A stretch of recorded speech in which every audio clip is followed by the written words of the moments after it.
신앙생활의 성장은 어떻게 올까요?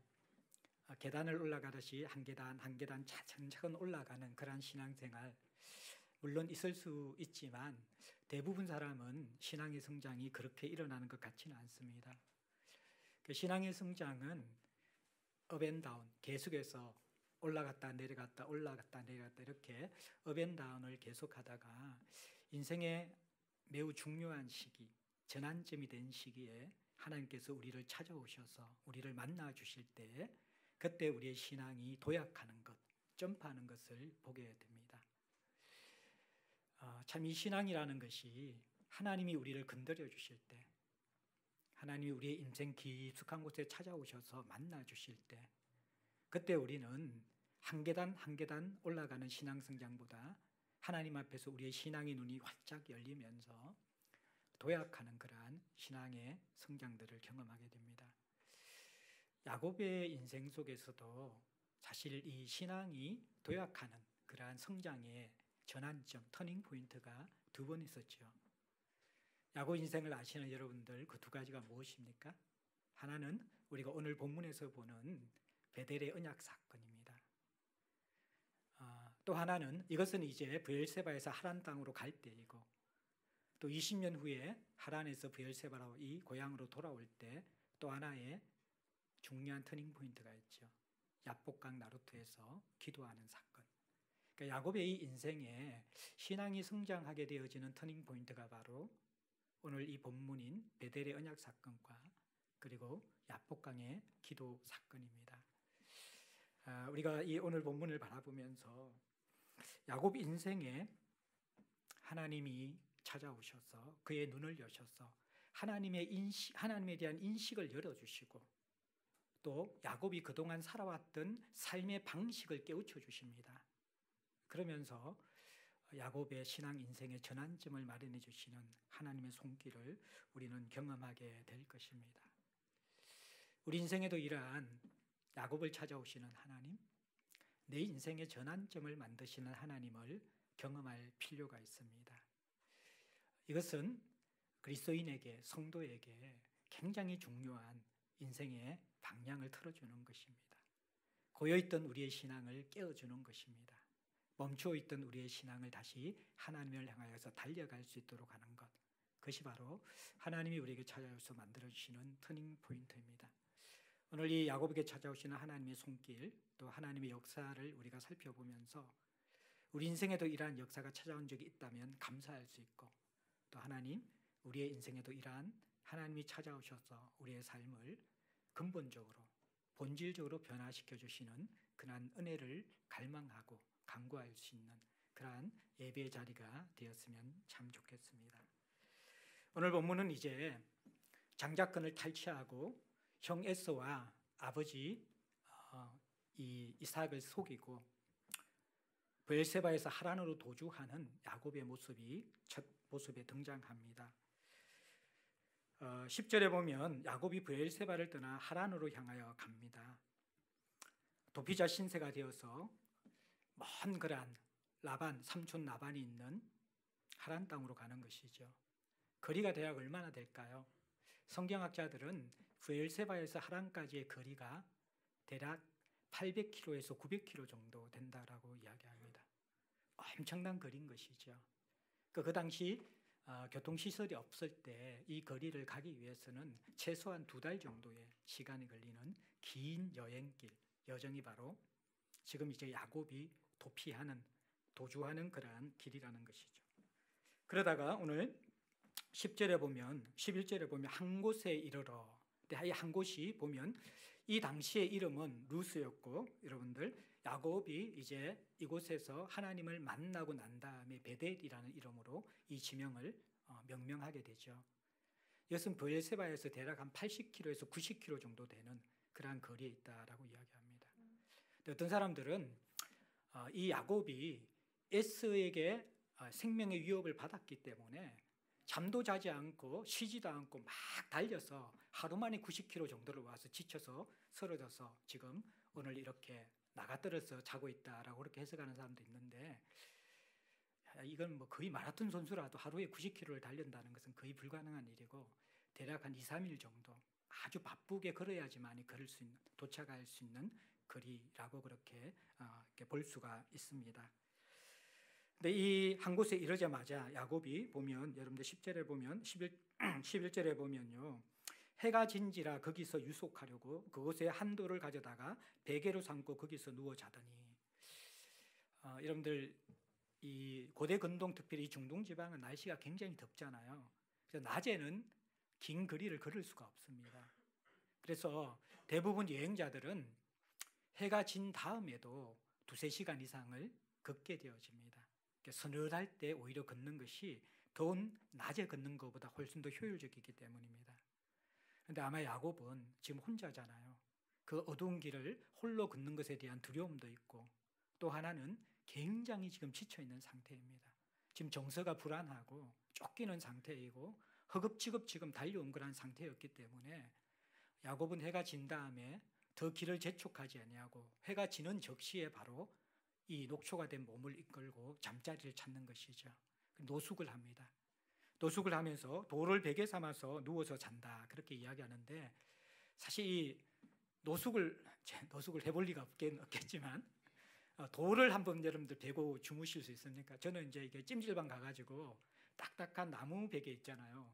그걸 베어도 오래 못 베겠다. 너무 딱딱해가지고 거기에 이렇게 수건을 이렇게 위에 하고 나서 이렇게 하면 몰라도. 근데 그래서 이제 많은 이제 성경학자들이 사실 이 돌을 베었다기보다도 이제 두 가지 해석인데, 하나는 어떤 짐승이나 어떤 다른 것들도 위험을 보호하기 위해서 머리 둘레를 돌로서 둘러막았다, 그렇게 설명하기도 하고, 또 자다가 이게 몸부림치다 보면 옆에 바로 돌이 있으면 어떻게 되어집니까? 이게 다치게 되잖아요. 그러니까 돌로부터 이렇게 자기를 안전하게 보호했다, 이런 해석도 합니다. 그런데 우리는 뭐 너무 복잡하게 생각하지 말고 어쨌든 돌베개를 베고 잘 만큼 야곱이 굉장히 피곤했다, 그렇게 좀 볼 수가 있을 거예요. 형에게 축복되어지는 그 기회를 탈취하기 위해서 이 어머니 리브가와 함께 모의를 해서 아버지를 속이는 그러한 일들이 바로 지나갔었고, 그리고 나서 이제는 이게 복수의 칼날을 가는 에스의 복수를 피해서 지금 열심히 달려오고 있었죠. 장거리 여행에서 오는 그런 피곤함들과 또 홀로 있다라는 그런 외로움들과 그 900km나 되는 그 먼 여정을 어떻게 내가 갈 수 있을까라는 그 두려움이 함께 겹쳐오고, 이 정서적인 영적인 피곤함과 육체적인 피곤함이 함께 야곱을 엄습해 오면서 거의 기절하듯이 쓰러져서 자고 있는 그런 모습을 우리가 볼 수가 있습니다. 근데 이때 12절에 보면 꿈의 본적, 꿈에서 하나님께서 계시를 주십니다. 물론 이 꿈은 인간이 자연스럽게 꾸는 것이죠. 하지만 종종 하나님께서 계시가 완성되기 전에는 꿈을 통하여서도 하나님의 뜻을 전하는 때가 종종 있습니다. 하지만 이제 성경 계시가 완성되었잖아요. 성경 계시가 완성되었을 때는 우리가 꿈으로 오는 계시에 대해서는 조심할 필요가 있습니다. 일반적인 것이 아니라는 것입니다.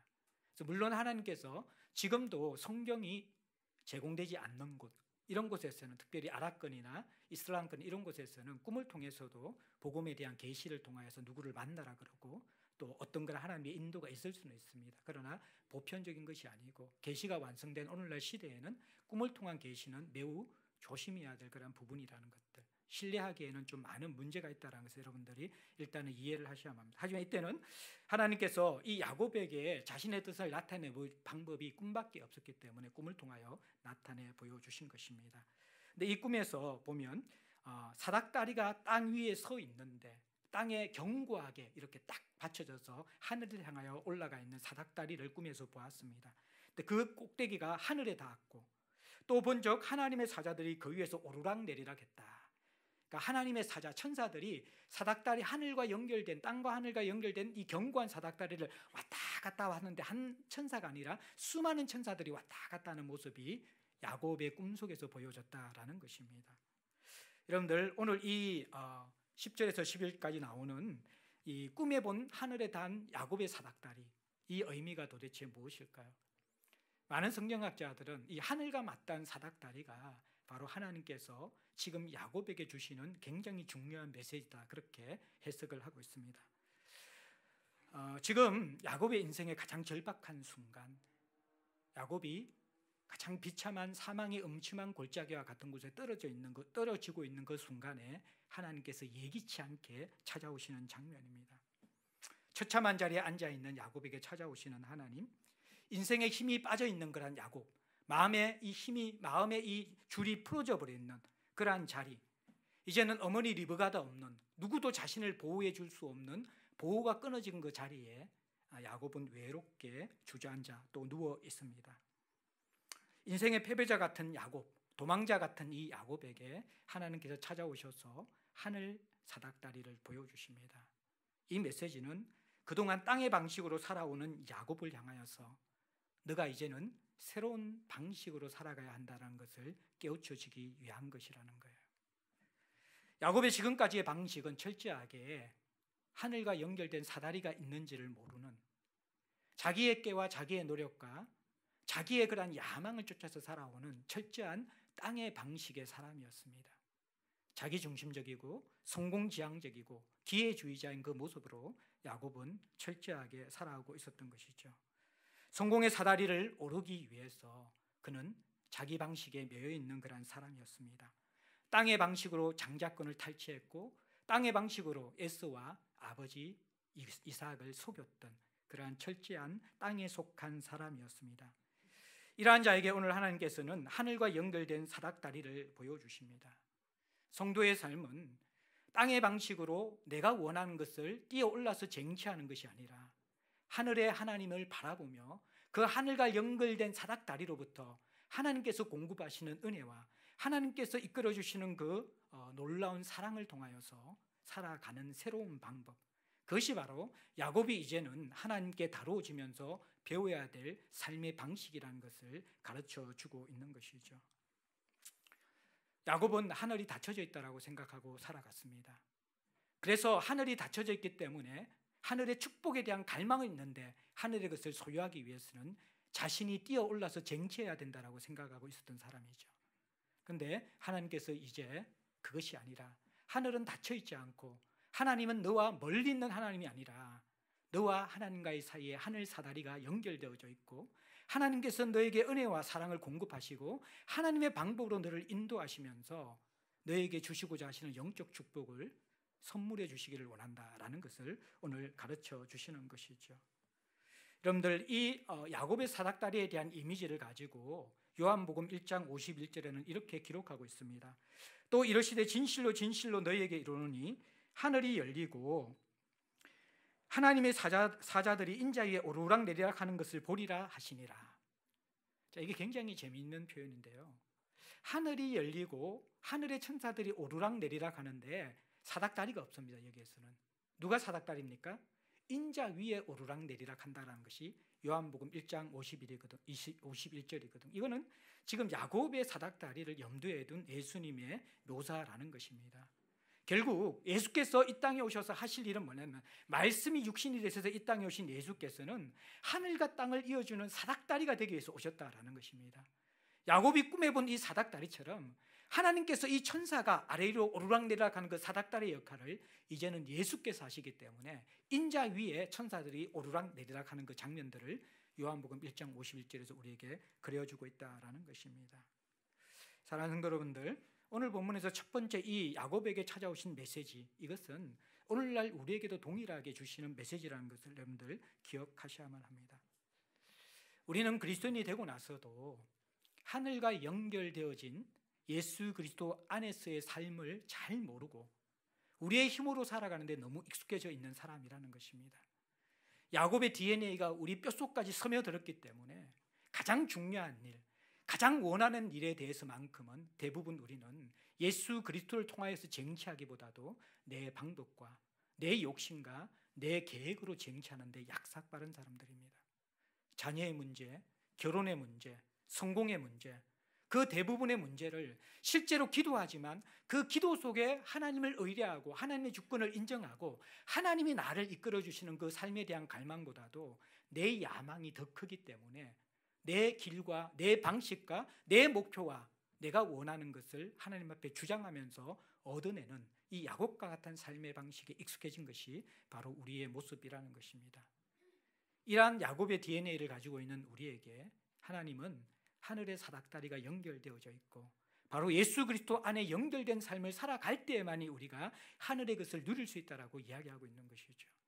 요한복음 15장에 너희들이 나를 떠나서는 아무것도 할 수 없다라는 그 말씀, 그것이 바로 성도는 하늘과 연결되어진 사닥다리 안에서 살아가야 될 사람이지 그 사닥다리를 걷어차고 자신이 하늘에 맞닿은 사닥다리를 올려놓으면서 껑충껑충 뛰면서 자기의 힘으로 하늘에 맞닿으려고 살아가는 삶의 방식을 가지는 자가 아니라는 것을 오늘 이 본문을 통해서 우리에게 분명하게 보여주는 것이죠.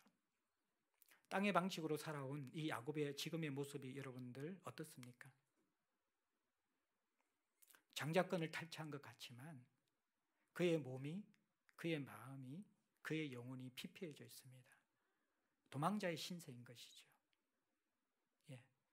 불안과 위축됨, 죄책감과 염려로 그의 영혼이 짓눌려진 가운데서 아무도 없는 그 광야에서 돌베개를 베개 삼아서 잠들어 있는 이 야곱의 모습, 어떻게 보면 이 외로운 모습, 이렇게 버려진 듯한 모습, 이것이 세상적으로는 우리가 성공을 위해서 달려가고 성공을 위해서 무엇인가 쟁취하는 사람 같지만 광야에 홀로 버려진 듯한 이러한 야곱의 모습이 낯설지 않는 것은 이것이 바로 땅의 방식으로 살아가는 사람들이 고요한 시간에 자기 자신과 대면하는 시간에 바라보는 자신의 자아상인 경우가 많이 있다라는 것입니다.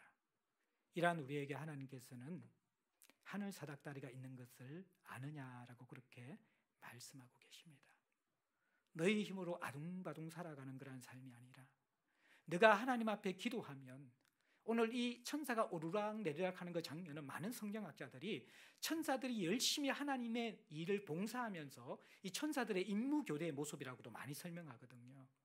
그러니까 이 말은 무슨 말이냐 그러면 결국에는 하나님께서 우리 이 하나님의 언약 백성들을 인도하시는 그 방법은 우리가 하나님의 뜻을 가지고 그분의 도움과 그분의 은혜를 구하게 되어질 때에 하나님이 천사들을 오르락 내리락 하시면서 하나님께서 그 길을 열어가시고 하나님께서 환경을 열어가시고 하나님께서 우리가 원하는 것을 한 계단 한 계단 사다리를 오르듯이 세워가시면서 우리를 이끌어 가신다라는 것을 보여주시는 모습이라는 것입니다.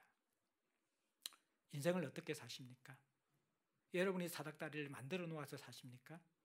아니면 하나님이 보이지 않는 인생 가운데 한 계단 한 계단씩 계단을 만들어 주시고 사닥다리를 만들어 주실 때 그 하나님의 인도를 따라서 한 걸음 한 걸음 걸어가시면서 하나님과 동행하시는 삶이 무엇인지 알고 살아갑니까? 야곱의 방식은 하나는 굉장히 하나님이 기뻐하시는 것인데 또 하나는 하나님의 방법이 아닌 것입니다. 조금 이따 한 번 더 제가 말씀드리겠지만 그는 하나님께서 주시는 영적인 선한 것을 기뻐하는 아름다운 모습이 있지만 그것을 쟁취하는 반복 속에서는 여전히 철저하게 땅의 방식을 취하는 사람이었다라는 것입니다. 그래서 하나님께서는 그 하나님 것을 사모하는 그 방법에조차도 이제는 하늘 사다리가 연결되어지는 것, 예수 안에서 그분과 연합하여서 그분 안에서 누리는 하나님이 공급하시는 신앙생활이 무엇인지를 깨달으라고 하늘 사닥다리의 메시지를 주시면서 야곱 인생에 찾아오시는 것입니다. 우리가 두 번째로 이제 야곱에게 주시는 여호와의 약속을 잠시 살펴볼 텐데요. 이 꿈에 하나님께서 사닥다리를 보여주시고 천사가 오르락내리락 하는 것을 보여주시고 이제는 그 가운데서 메시지를 주십니다. 어떤 메시지를 주시냐 그러면요, 두 가지 메시지입니다. 13절에서 14절에는 아브라함에게 주시고 야곱에게 계승되어지는 하나님의 언약을 말씀해 주시고요, 15절에는 야곱이 처한 상황에서 야곱에게만 주는 하나님의 새로운 메시지가 있습니다. 그 전에 하나님이 나타나는 방식부터 살펴봐야 하는데 13절에 이 야곱이 본 그 사다리의 끝에 하나님이 계셨죠. 예? 13절에 보면 본적 여호와께서 사닥다리 위에 서서 그 사다리 끝에 하나님이 계십니다. 여기에서 그 하나님을 여호와라고 그렇게 이야기합니다. 이 여호와라는 그런 표현은 하나님이 특별히 친밀한 인격적인 관계, 언약과의 언약을 상기시키는 관계를 이게 의미할 때 여호와라는 단어를 많이 씁니다. 그래서 하나님께서는 이제 인격적인 관계 그리고 언약을 맺기 위해서 여호와로 등장하고 계시는 것이죠. 나는 여호와니 너의 조부 아브라함의 하나님이요 이삭의 하나님이라 라고 하면서 야곱에게 찾아오십니다. 이제 여호와 하나님이 야곱에게 찾아오시는데 조상의 하나님이 아니라 야곱 자신의 하나님으로 찾아오시는 장면이 언약을 주시기 전에 야곱이 경험하는 영적인 경험입니다. 13절부터 15절까지 내가 너와라는 이 단어가 반복되어집니다. 굉장히 중요한 단어이죠. 이것이 여러분들 우리가 하나님 앞에서 영적으로 도약하게 되어질 때 일어나는 현상입니다. 나의 부모님의 신앙, 내가 존경하는 목사님의 신앙, 그것이 아니라 내가 너의 하나님이 되셔서 이제 너와 인격적인 관계를 맺겠다라는 이러한 하나님이 찾아오시는 것, 이것이 우리 인생에 필요한 것이죠. 하나님을 인격적으로 맞닥뜨리는 그 자리가 바로 지금 여기에 있는 베델의 자리라는 것이죠. 하나님은 우리를 홀로 서도록 인생에서 분명히 부르실 것입니다. 홀로 서는 사람만이 하나님을 개인적으로 깊이 만날 수가 있는 것이죠. 여러분들이 부모의 신앙 안에서 녹여져 살다가 또 공동체의 신앙 안에서 여러분들이 함께 어우러져 살다가 물론 그것도 복된 것이죠. 그 신앙의 유산을 개성하고 그 신앙의 바운더리 속에서 그 부유함들을 함께 누리는 것은 너무나 복된 것입니다. 그런데 우리 인생이 영적으로 도약하기 위해서 반드시 필요한 시간은 내가 너와라는 나의 하나님을 단독자로 만나는 홀로 하나님 앞에 서는 이 고독한 시간들이 우리에게 반드시 필요하다라는 것입니다. 야곱은 광야에서 아무도 없는 그 돌베개를 딘 그 혼자 있는 그 밤하늘 가운데서 하나님을 단독자로 만납니다. 나는 이제 너의 조상 아브라함의 하나님이고 또 너의 아버지 이삭의 하나님인데 그런데 이제 내가 야곱 너의 하나님이 되기 위해서 지금 여기에 있다라고 말씀해 주고 계시는 것이죠. 여러분 인생에 이러한 나의 하나님, 베델의 하나님, 나와 맞닥뜨리는 그 하나님을 만난 경험이 있었습니까? 그것이 우리의 신앙을 완전히 바꿔놓는 계기가 되는 것입니다. 내 이름을 부르시며 찾아오시는 하나님.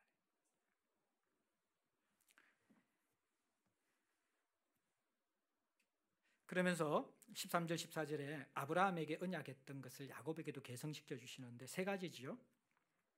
13절 14절에 나오는데 13절에 보면 내가 누워있는 땅을 너와 내 자손에게 주겠다. 예, 땅에 대한 약속. 너희 후손에게 땅을 주겠다. 아브라함에게 했던 약속이고 14절에 내 자손이 땅의 티끌과 같이 되어서 서쪽, 동쪽, 북쪽, 남쪽으로 퍼져나갈 것이다. 자손이 많이 하나님께 땅의 티끌처럼 퍼져나가도록 그렇게 후손에 대한 번성함을 주실 것이다. 아브라함에게 주셨던 약속인데 야곱께도 동일하게 주십니다. 여기 이게 퍼져나가다라는 이 단어는요, 본물이 터지듯이 쫙 이렇게 여러분들 이렇게 이게 비가 많이 와서 홍수가 날 때 되면요 수문을 탁 열잖아요. 댐에 그런 물이 와 쏟아져서 확 사방으로 퍼져나가는 것처럼 바로 이러한 이 아브라함의 자손들, 이삭의 자손들, 야곱의 자손들이 이렇게 동서남북 사장으로 확 퍼져나가는 그런 하나님의 자속에 대한 번성에 대한 약속들을 허락하여 주시는 것이죠. 그 다음에 이제 마지막으로는 여러분들 15절에 보면 14절 마지막에 보면 땅의 모든 족속이 너와 내 자손으로 말미암아 복을 받을 것이다. 복의 근원이 될 것이다. 아브라함에게 했던 이 창세기의 약속 언약을 이제는 야곱에게 그대로 주시는 것을 볼 수가 있습니다. 근데 이것이 참 이 야곱에게 많이 위로가 되어졌을 것이에요. 왜냐 그러면 이러한 장자권을 얻는다라는 것은 바로 이 언약의 계승자가 된다라는 것이거든요. 근데 야곱은 아버지 이삭으로부터는 언약의 계승자가 되었잖아요. 그런데 하나님이 과연 나를 언약의 계승자로 인정해 줄 것인가? 이것은 그 마음속에 여전한 두려움이 있었을 거예요. 그런데 하나님께서 꿈에 찾아오셔서 사닥다리를 보여주실 뿐만 아니라 분명하게 말씀해 주시면서 내가 너를 아브라함과 이삭을 이은 언약의 계승자로 에서가 아닌 야곱을 선택했다라고 분명하게 보여주시는 것이죠. 이것이 야곱이 얼마나 위로가 되었을까요? 또 하나 여기에서 15절에 보면요, 이제 그 아브라함에 주신 언약 플러스 지금 이 야곱에게만 주시는 언약이 있다라는, 약속이 있다라는 거예요. 어떤 약속입니까? 15절 말씀만 같이 한번 봅시다. 여기에 네 가지 약속이 나와요. 첫 번째는 무엇입니까? 15절에 내가 너와 함께 있다라는 것들. 지금 야곱은 혼자잖아요. 하나님이 너와 함께 있다는 그 약속이 어떤 의미인지 아시겠죠? 그 다음에 두 번째가 뭡니까? 15절에 보면 내가 어디로 가든지 너를 지킬 것이다. 이것도 그냥 야곱의 상황 같으면 큰 위로가 되겠죠. 세 번째 약속이 무엇입니까? 너를 이끌어 반드시 다시 고향 땅, 아버지의 땅으로 돌아오게 할 것이다. 네 번째 약속이 무엇입니까? 네게 허락한 것을 다 이루기까지 너를 떠나지 않을 것이다. 근데 이 네 번째 약속은 첫 번째 약속의 반복이죠. 그러니까 결국 이제 세 가지 약속을 주신 거예요. 너를 떠나지 않을 것이다. 너를 지킬 것이다. 그리고 너를 이게 뭐예요? 너를 이끌어서 돌아오게 할 것이다. 이 세 가지 약속을 야곱에게 주시는 것이죠. 지금 야곱의 상태는 낯선 곳에서 잠을 청하면서 너무 복잡한 정서가 있었을 것입니다. 형이 받을 가문의 축복을 내가 대신 빼앗았다. 그러면서 이 야곱의 마음속에서는 이러한 모종의 성취감, 도망치면서도 승리감이 있었을 수 있습니다. 그러나 더 많은 정서는 나이든 아버지를 속였다라는 그러한 죄책감도 있었을 것이고, 그리고 에스의 유업에서 무사히 벗어났다라는 안도감과 또 잡힐 줄도 모른다는 그런 불안감도 동시에 있었을 것입니다. 하란까지 가야 하는 긴 여정에 대한 불안감, 그리고 어머니와 헤어진 그러한 깊은 고독감 속에서 지금 홀로 이 베델이라는 곳, 루스라는 곳에서 하늘을 벗삼아서 돌을 이 바닥 삼아서 입을 삼아서 지금 누워있는 이 야곱에게 하나님께서 오셔서 하시는 그 위로가 뭐냐 그러면 내가 떠나지 않고 너와 함께 있을 것이다. 너를 지킬 것이다. 너를 이곳으로 돌아오게 할 것이다. 그렇게 위로해 주시는 하나님의 모습을 볼 수가 있습니다. 사기꾼 야곱에게 언약의 약속뿐만 아니라 보너스로 야곱 자신을 향한 축복과 약속까지 함께 해주시는 하나님의 성품들, 참 우리가 감동이 되는 것이죠. 방금 제가 말씀하셨지만 사실 우리가 인간적으로는 에스가 훨씬 더 인간미가 있는 것 같고, 이 에스와 야곱 같으면 누가 더 얄밉게 느껴져요? 사실은 야곱이 얄밉게 느껴지죠. 우리 자연적인 본성 속에서는 야곱이 얄밉죠. 에스가 훨씬 더 인간적으로 느껴지죠. 하나님의 눈에는 다르다라는 거예요. 왜 그럴까요? 에스는 철저하게 물질주의자입니다. 현실주의자입니다. 자기 자신에만 만족하고 자기 자신만 배부르면 더 이상의 것에 대해서는 별로 욕심이 없는 자입니다. 쉽게 이야기하면 그는 물질이 채워주면 하늘에 대한 욕심에 대해서 갈망하지 않는 자입니다. 반면에 야곱은 어떤 자입니까? 그는 하나님에 대한 선한 욕망을 가진 자입니다. 현실에 자신이 살아가는, 자신의 힘만으로만 살아가는 그 삶에 대해서 불만을 가진 사람입니다. 하나님이 축복하셔야 된다라는, 하나님이 주셔야 된다라는 그러한 하나님으로부터 오는 그러한 하나님에 대한 선한 욕망을 가지고 그것을 포기할 줄 모르는 영적 야망을 가진 사람이 바로 야곱이라는 것입니다. 하나님은 하나님에 대한 욕망과 야망을 가진 야곱을 기쁘게 보시고 있다라는 것입니다. 사랑하는 성도 여러분들, 우리가 세상을 살아가면서 어떻게 보면 인간적인 모습으로 살아가는 것이 훨씬 더 매력적이고 또 참 자연스럽게 그렇게 느껴지지만요, 에스의 삶이 정상적인 삶은 아니라는 걸 여러분들 아셔야만 합니다.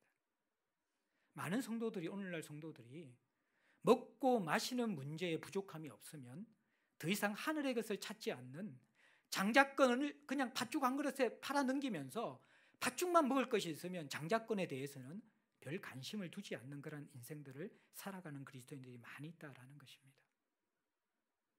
큰 어려움이 있을 때는 기도하지만 내 인생에 먹고 살만한 이 세상 가운데 근심과 걱정이 없는 정도의 인생을 살아가면 더 이상 하나님 나라에 대한 야망을 가지지 않는 것이죠. 하나님과 가까이 하려는 욕망을 가지지 않는 것이죠. 그분과 더 깊이 연결되어져서 하늘의 것을 욕망하고 하늘을 침노하는 그러한 영적인 갈망과 영적인 그러한 욕구들을 가지면서 살아가는 사람들을 중단하는 경우가 많이 있다라는 것입니다. 현대인들은 어려움이 없으면 기도의 자리에 나오지 않습니다. 예배의 자리에 좀처럼 나오지 않습니다.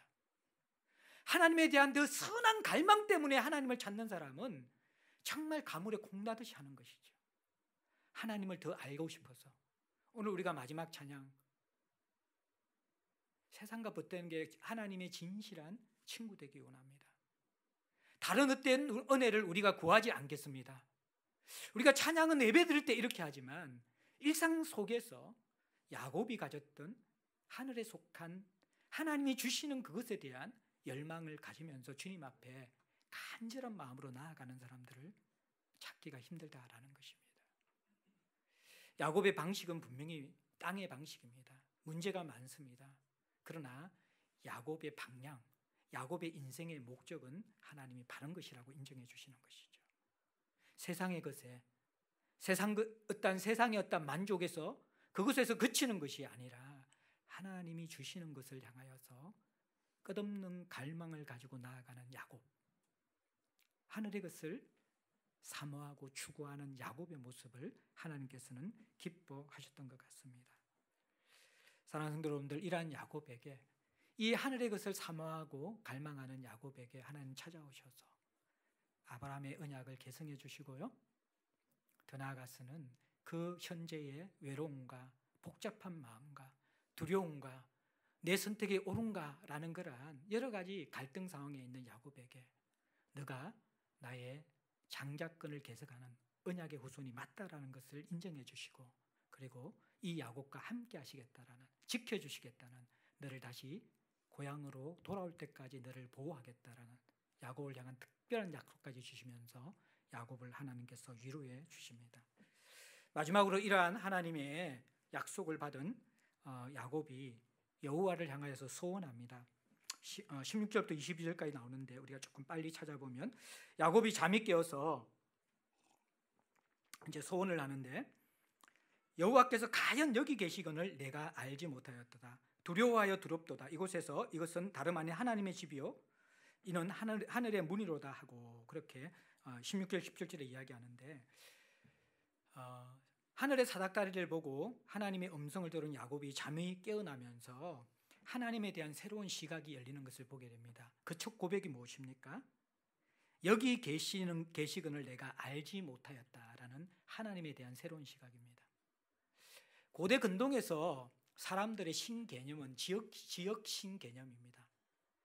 다신론이었거든요. 수많은 신들이 있는데 그 신들은 각자 자신의 영토가 있다라는 것입니다. 자신의 지역이 있다라는 것입니다. 그 지역을 벗어나면 그 신의 영향력이 급격하게 떨어진다라고 생각하고 있었던 것이죠. 야곱도 그런 지역 신론을 가지고 있었습니다.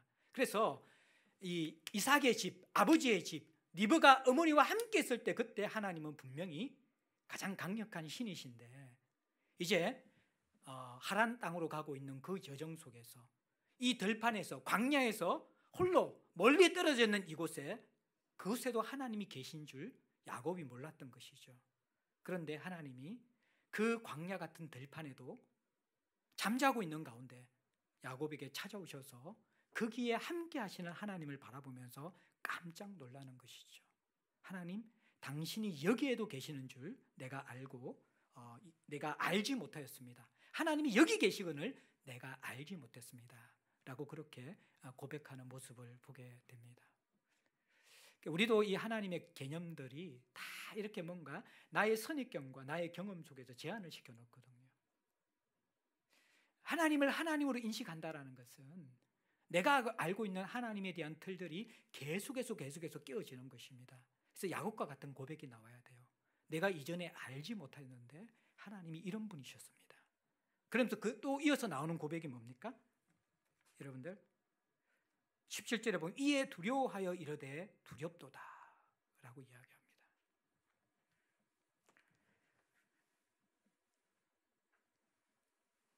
지금 야곱이 누구를 두려워해서 지금 도망가고 있습니까?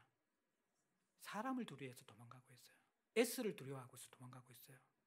근데 이제 S에 대한 두려움보다 더 큰 두려움이 야곱에게 찾아왔어요. 누구에 대한 두려움이에요? 하나님에 대한 두려움이에요. 그런데 S를 향한 두려움과 하나님을 향한 두려움은 같은 거예요, 다른 거예요? 다른 성질이라고 그래요. 그러니까 하나님에 대한 두려움이 생길 때 사람에 대한 두려움을 우리가 이길 수 있는 거예요. 그래서 제가 마가복음 설교할 때 두려움을 이기는 두려움이라고 설교했었죠. 야곱의 시각이 지금 열리고 있는 거예요. 하나님이 이곳까지 계시구나. 하나님이 없는 것 같아서 내 힘으로 발버둥 쳤는데 하나님이 여기에 계시구나. 그것을 깨닫게 되는 것이죠. 하나님에 대한 새로운 시각이 열려지게 되어질 때 우리가 느끼는 정서가 무엇인지 아십니까? 두려움입니다. 다른 말로 경외감입니다. 그것이 하나님에 대한 인식에서의 자라감이고 그것이 하나님을 예배하는 데서 자라가는 모습이라는 것입니다. 사랑하는 여러분들, 하나님에 대한 놀라움과 감격이 새롭게 열리지 않는다면 우리의 사고와 경험에 갇힌 하나님일 수 있습니다. 두려움의 하나님, 내 선입견과 내 생각과 내 경험의 틀을 깨트리고 내게 찾아오시는 그 하나님을 우리가 경험하지 못한다 그러면 우리는 사실은 어떻게 보면 진짜 하나님을 경험하는 것이 아니라 내 경험과 내 이성 속에 박제화시킨, 표제화시킨 그런 하나님을 섬기고 살아가는 무미건조한 그리스도인이 될 수 있다라는 것입니다. 성도가 하나님을 알아가는 여정은요, 하나님을 향하여서 계속해서 시야가 열리는 것입니다. 그리고 그 하나님에 대해서 놀라움이 계속 생기는 것입니다. 그래서 그 하나님을 향한 경외함과 두려움이 우리에게 계속해서 커져가는 것입니다. 그런데 우리가 대부분 신앙생활을 하면서 우리의 문제가 뭐냐 그러면 첫 신앙생활 할 때는 하나님에 대한 두려움을 가지고 시작합니다. 하나님 살아계시다는 그 신전의식을 가지고 신앙생활합니다. 근데 신앙생활을 하면 할수록 하나님에 대한 두려움이 없어집니다. 경외함들이 없어집니다. 매너리즘에 빠지게 되는 것이죠. 무미건조하게 되는 것이죠. 그래서 우리가 이 야곱과 같은 체험이 필요하다는 것이죠. 하나님이 하나님으로 찾아오시는 때가 부흥의 때입니다, 여러분들. 늘 알고 있는 하나님인데, 늘 예배 때 들어왔던 하나님인데, 늘 우리가 익숙하게 이야기하는 하나님인데 그 하나님이 어느 순간 우리에게 다르게 느껴지는 것이죠. 다른 의미로 다가오고 다른 존재로 다가오고 우리 속의 존재 속에서 두려움과 경외함으로 하나님을 인식하게 되어지는 것, 그것이 하나님이 우리에게 주시는 가장 귀한 영적인 선물입니다. 야곱이 바로 이 은혜를 입었던 것이죠. 그리고 나서 야곱이 이제 뭐라고 이야기합니까? 다름 아닌 이곳이 하나님의 집이고 하늘의 문이다. 그러면서 베델로 19절에 보면 이름을 바꾸게 됩니다. 성경 개념이 야곱이 지금 바뀌게 되는 거예요. 예. 야곱의 이 하나님의 초속에 하나님이 어떠한 이 고대 근동 속에서는 신전에만 있는 거란 하나님이잖아요. 그런데 이 야곱에게 이제 하나님이 어떤 분이라는 것을 알게 되어집니까? 하나님의 임재가 있는 곳이 바로 신전이라는 것이죠. 하나님의 임재가 있는 것이 바로 성전이라는 것이죠. 하나님의 임재가 있으면 바로 내 존재가 성전이라는 것이 신약의 개념이죠. 하나님의 임재가 있으면 성도들의 소그룹과 모임이 바로 하나님의 성전이라는 것이 신약의 개념인 것이죠. 아무리 우리가 함께 모여서 찬양하고 예배하고 이렇게 모여있더라도 우리가 하나님의 임재 속에 함께 연결되어 있지 않으면 그것은 예배의 처소가 아니고 성전이 아니라는 것이 바로 성경적인 개념이라는 것입니다. 종교적인 의식과 형식이 있는 것이 중요한 것이 아니라 살아계신 하나님의 임재가 있는 곳, 그것이 바로 신전이라는 것을 알게 되었기 때문에 야곱은 아무도 없는 그 들판을 하나님의 전 베델이라고 이야기합니다. 이것은 물론 이제 야곱이 하나님 앞에 서온 마지막 언약하면서 다시 돌아와서 이 베델을 하나님의 전으로 세우겠다라는, 하나님의 제단을 세우겠다라는 그러한 소원의 개념도 되어지지만 또 하나 여기 속에서는 하나님의 임재가 있는 것이 하나님의 전이라는 고백이 함께 있다라는 것입니다. 그래서 18절 19절에 돌베개를 기둥으로 삼아 기름을 부으면서 고대 건동에서 했던 하나님 앞에 신에게 감사하고 하나님이 신이 이곳에 임재한 것을 기억하고 기념하는 예배를 야곱이 하나님 앞에 드리는 모습이 18절에서 19절에 나오는 것입니다. 그리고 마지막으로 20절에서 22절에 보면 이제 야곱이 하나님께 소원을 합니다. 네, 여러분들 서원과 서약의 차이를 아십니까? 성경적으로 서원과 서약은 다릅니다. 서원은 기도 제목에 조건을 놓고 그 기도 제목에 응답하실 때 지키는 것이 서원입니다. 서약은 뭐냐 그러면 하나님이 들어주시고 들어주시지 않고 그게 아니라 내 편에서 일방적으로 하나님 앞에 헌신하고 결심하는 약속이 바로 여러분들 서약이라고 하는 것입니다. 이제 이 야곱은 조건이 있는 서원을 오늘 합니다.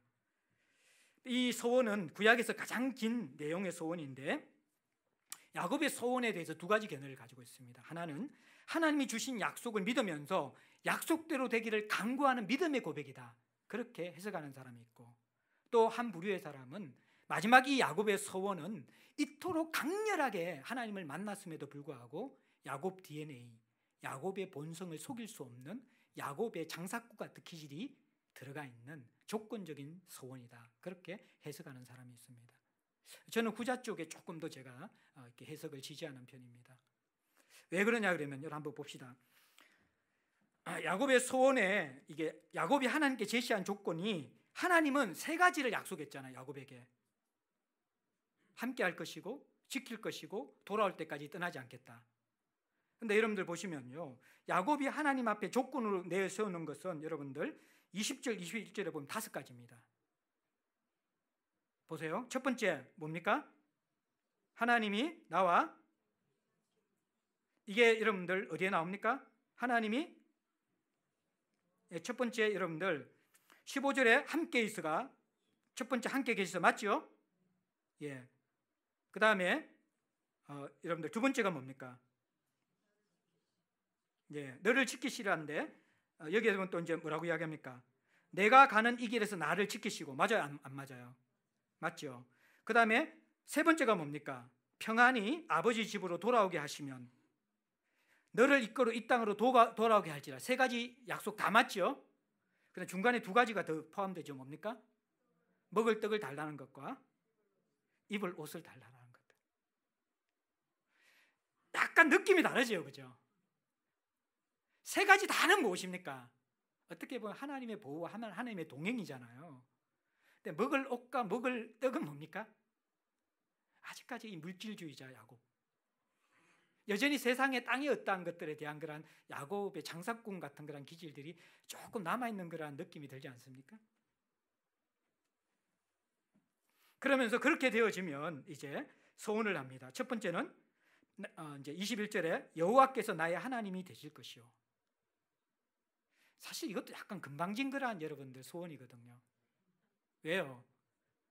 하나님이 여호와가 하나님이 되시는 게 야곱이 승인해줘서 되는 거예요. 이미 하나님이 나타나셨잖아요. 그리고 기도 응답을 주시면 야곱이 승인하든 안 하든 그 하나님은 하나님이세요. 근데 자기가 하나님을 승인해 주겠다라는 거예요. 두 번째는 뭡니까? 돌기둥 세운 이곳을 하나님의 집 전이 되도록 할 것이다. 이건데 이 야곱이 바로 안 지킵니다. 나중에 야곱의 노년에 집안에 온갖 그런 불행과 어려움을 경험한 다음에 그 다음에 나중에 지켜요. 이것도 끝까지 하나님께 딜하다가. 세 번째가 뭡니까? 자신의 모든 수입의 11조를 바치겠다, 그렇게 이야기해요. 이게 구약 최초의 11조 언약이거든요. 물론 아브라함이 멜기세덱에게 11조를 바쳤잖아요. 근데 그건 11조의 원형이고요. 그 아브라함이 바친 11조는요 하나님께 직접 바치는 것이 아니었습니다. 하나님께 직접 바치는 11조는 야곱이 지금 처음으로 이렇게 지금 보여주고 있는 거예요.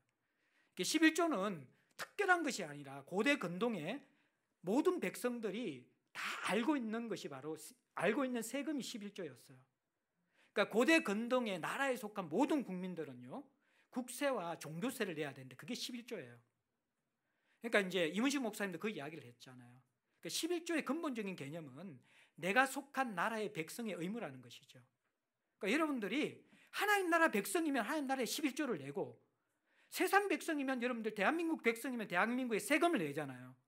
마찬가지로 11조의 가장 중요한 개념은 내가 하나님 나라의 백성이기 때문에 그 의무로서 물질을 내는 세금을 내겠다는 그 개념이 고대 건동의 개념이고, 그래서 이어지는 근본적인 11조의 개념이라는 거예요. 아브라함도 그래서 이 11조 소원을 했는데, 이 11조는 결국에는 내 소유권을 하나님 앞에서 내 것이 아니라고 소유욕을 내려놓는 결단의 의미가 있는 것입니다. 야곱을 시작으로 이제 이스라엘은 11조를 왕이나 이방 신전의 제사장에 드리지 않고 하나님께 직접 드리는 11조 개념이 여기서도 시작되는 것이 11조 개념이 되어집니다. 자, 이제 오늘 말씀을 그냥 금요일인데 제가 조금 이렇게 내용을 많이 다루어서 피곤하게 한 것 같아 죄송한데 조금 간략하게 정리하면요. 우리의 신앙이 계단을 올라가듯이 이렇게 쭉 이렇게 올라가는 그런 신앙이기보다도 대부분 우리는 업앤다운을 합니다. 한번 올라갔다가 내려갔다 올라갔다 내려갔다 이런 신앙생활을 하다가, 사실은 우리의 신앙의 성숙도 내 열심이나 내 훈련이나 내 노력으로 성숙되는 것이 아니라 하나님이 찾아오셔서 나를 끌어올려서 도약시켜 주실 때 우리가 성숙되는 것입니다. 그것이 바로 야곱의 인생에 두 번 찾아오시는 하나님의 방문이라는 것이죠. 우리도 바로 우리의 신앙의 성숙이 내가 잘나서 내 의로 내가 노력해서 성경 연구를 많이 해서 기도를 많이 해서, 물론 그것이 필요 없다는 그것도 성숙의 관련은 되어집니다. 그런데 가장 근본적인 우리의 신앙의 전환과 성숙은 하나님의 은혜로 이루어지는 것입니다. 하나님이 우리에게 방문하셔서 우리를 도약시키는 것이라는 것들 우리는 알아야만 하는 것입니다. 그러면서 오늘 이 야곱을 찾아오신 하나님께서 야곱의 삶의 방식을 돌아보게 하시고 바꿔주시잖아요. 무엇입니까? 하늘 사닥다리를 보여주면서 야, 너 땅의 방식으로 살지 말아라는 것입니다. 하늘과 연결되어진 하나님 나라, 땅과 하늘이 연결되어진 성도의 이 언약 백성의 위치를 깨달아라는 것입니다. 신약의 용어를 한다 그러면요, 하늘 사닥다리가 되신 예수 안에서 살아가고 있는가? 그 방식으로 살아가지 않는 삶의 모습들은 다 광야의 인생처럼 뭔가 성취하는 것 같지만 이 야곱처럼 지쳐서 허덕허덕 살아가는 그러한 모습일 수 있다는 것입니다.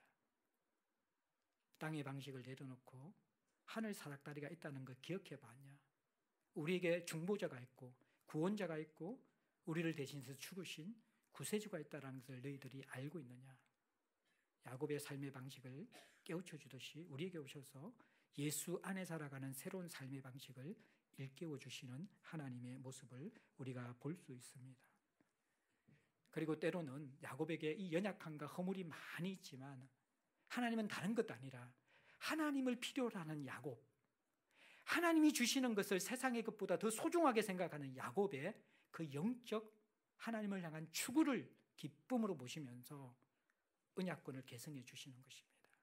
그리고 그와 함께 하시겠다고 약속하시면서 야곱을 끌어올려 주시는 그런 하나님입니다.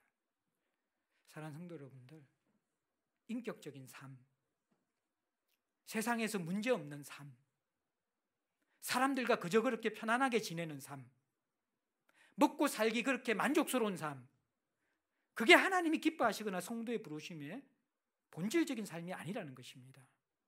우리는 땅에 속한 사람이 아니라 하늘에 속한 사람이기 때문에 하나님을 추구하는 열망, 하나님 나라에 대한 욕망을 우리가 다시 부릴 듯 일으켜야 된다는 것입니다. 그것 없이 문제 있을 때만 신앙생활 하는 것들, 그것 아니라는 것입니다. 먹고 살만하면 하나님을 그냥 액세서리처럼 취급하는 종교 형식에만 치우쳐서 더 이상 내 삶에 해코지나 저주만 없는 정도의 신앙으로 만족하는 것, 그것 아니라는 것입니다. 그것은 에스의 삶의 방식이라는 것입니다. 우리는 야곱의 삶의 방식을 하나님께서 기대하신다는 것을 기억하셔야 합니다. 그리고 마지막으로 우리가 기억할 것들은 하나님이 이렇게 만나주셔도 우리 인생은 한 번에 변화되지 않습니다. 이 큰 하나님을 만나면서 야곱은 여전히 야곱입니다. 그의 소원 속에서 보여지죠. 저도 이런 저를 끝없이 봤습니다. 정말 눈물과 콧물이 뒤범벅이 되도록 하나님을 만났는데요, 그 속에 또다시 나의 야망과 내 꼼수와 내 숨은 계획들을 하나님 앞에 딜하고 있는 모습을 보게 됩니다. 하나님 감사한 것은 무엇입니까? 이 야곱을 끝까지 끌고 가십니다. 그래서 이 야복강에서 한 번 더 만나 주시는 것이죠. 여러분들, 터닝 포인트가 되어지는 하나님과의 깊은 만남 너무 소중한 것이지만요, 그것으로 신앙생활 전부가 변화된다라고 착각하지 마십시오. 그것은 변화의 시작이긴 하지만 변화의 끝은 아닙니다. 우리는 끊임없이 하나님의 다루심이 없으면 그 크신 하나님의 기적 같은 체험을 하더라도 우리 속에 야곱의 DNA는 여전히 살아 꿈틀거리면서 우리의 인생의 교묘한 삶의 계략으로서 우리를 이끌어 갈 것입니다. 그래서 하나님의 찾아오심은 한 번으로 되는 것이 아닙니다. 끊임없이 우리 인생에 찾아오셔서 만들어 가셔야 합니다. 야복강이 또 필요한 것이 우리 인생이라는 것입니다. 감사한 것은 이것을 우리가 드라이빙하고 우리가 스케줄을 잡는 것이 아니라 하나님께서 우리 인생에 찾아오셔서 끊임없이 다루어 가시고 빚어 가시는 조각가이신 하나님이 있기 때문에 우리의 인생은 소망이 있고 가망이 있는 것입니다. 변화는 필요하지만 하나님이 주시는 것입니다. 변화는 우리에게 놀라운 것이지만 한 번의 변화로 우리는 온전한 성숙을 경험할 수 없습니다. 베델에 이 하나님의 방문이 또 야복강으로 이어져야 되는 것이죠. 여러분들은 베델만 경험하셨습니까? 이제 야복강이 필요하지 않습니까? 하나님 내 인생에 방문하여 주십시오. 다시 내 존재를 변화시켜 주십시오.